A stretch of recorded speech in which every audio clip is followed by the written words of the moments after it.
Clock 18 seconds. TC 490, Volume 23, Kailash Chandra. Start. Sir, the coal mining industry is a sick child. An attempt is being made by this bill to increase the coal development rebate and inject some health into that sick child. This remedy, in my opinion, would have limited effect, for as pointed out by the previous speaker, the problems raised by the condition of the coal industry are of a wider and different nature and need solution on a wider canvas. It has already been pointed out that the World Bank promised a loan of $35 million to the coal industry with the condition that matching rupee finance should be forthcoming from the industry itself. It is some time now that that promise was made by the World Bank, but because the local coal mining industry has not been able to raise the rupee finance, the sum promised by the World Bank has not been utilized so far. This is an effort now by the government to give some inducement to the local coal mining industry to invest more money in plant and machinery by raising the development rebate. But then the coal industry is faced with a peculiar situation. The demand in this country for coal, the potential demand and the actual demand is of a very higher order. The production falls far short of the potential demand, but then we find that there is a stockpiling of low-grade coal at the put heads, which leads to many complications. Therefore, the government, while trying to inject this incentive in this mining industry, should be aware of the other connected problems, because life is an integrated whole. Modern economic life also is an integrated whole. You cannot take steps only in one sphere and leave other spheres untouched. If a problem has to be solved, it has to be solved on a broad front. Suitable matching measures have to be taken in the other fields as well.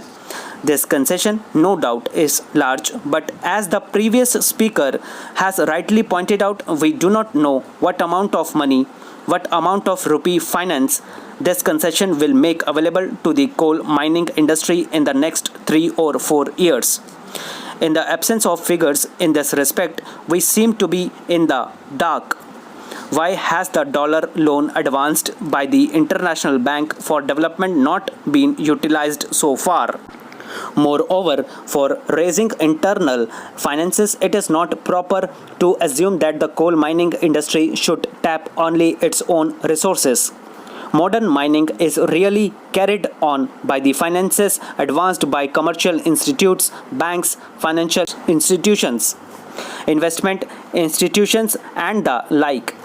Now, in India, these banking institutions have not so far got a developed technical wing. It is difficult for them to know what the condition of the mining machinery and plant in a particular mine is. It is difficult for them to assess whether in future a mine in spite of some investment would be a paying proposition or not, whether a mine would be in a position to pay back the loan after some time or not. In the absence of that technical wing, in the absence of accurate knowledge of coal mining, these financial institutions are at a disadvantage, because when they do not have this knowledge, they naturally do not like to take any risk.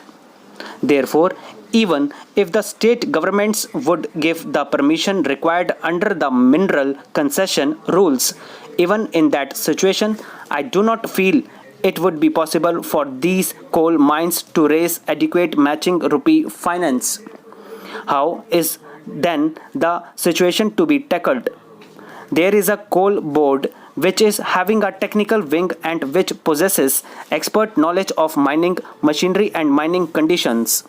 One of its duties is to judge the efficiency and the future profitability of a mine. Now, if the technical know-how that is at the disposal of the coal board is somehow connected with the private commercial institutions, In that case, it may be possible for the coal mines to raise the matching rupee finance. I do not know if the government have applied their mind to bring the coal board and the financial institutions together into some scheme. Unless that is done, unless the state bank or some other banking institution or even the government set up their own technical machinery to adjudge the efficiency and effectiveness of a coal mine, I feel that in spite of the relaxation of the mineral concession rules, in spite of the willingness of the state governments to sanction assignation and mortgage, adequate finance won't be forthcoming. Therefore, I feel that the government should pursue an inquiry on this line. Sir, while these remedies may be suggested if we take the economic situation in the coal industry, that is, if we take into account the fact that there are private coal mines in the coal industry in India, it seems that the only solution of the problems of the coal industry is nationalization.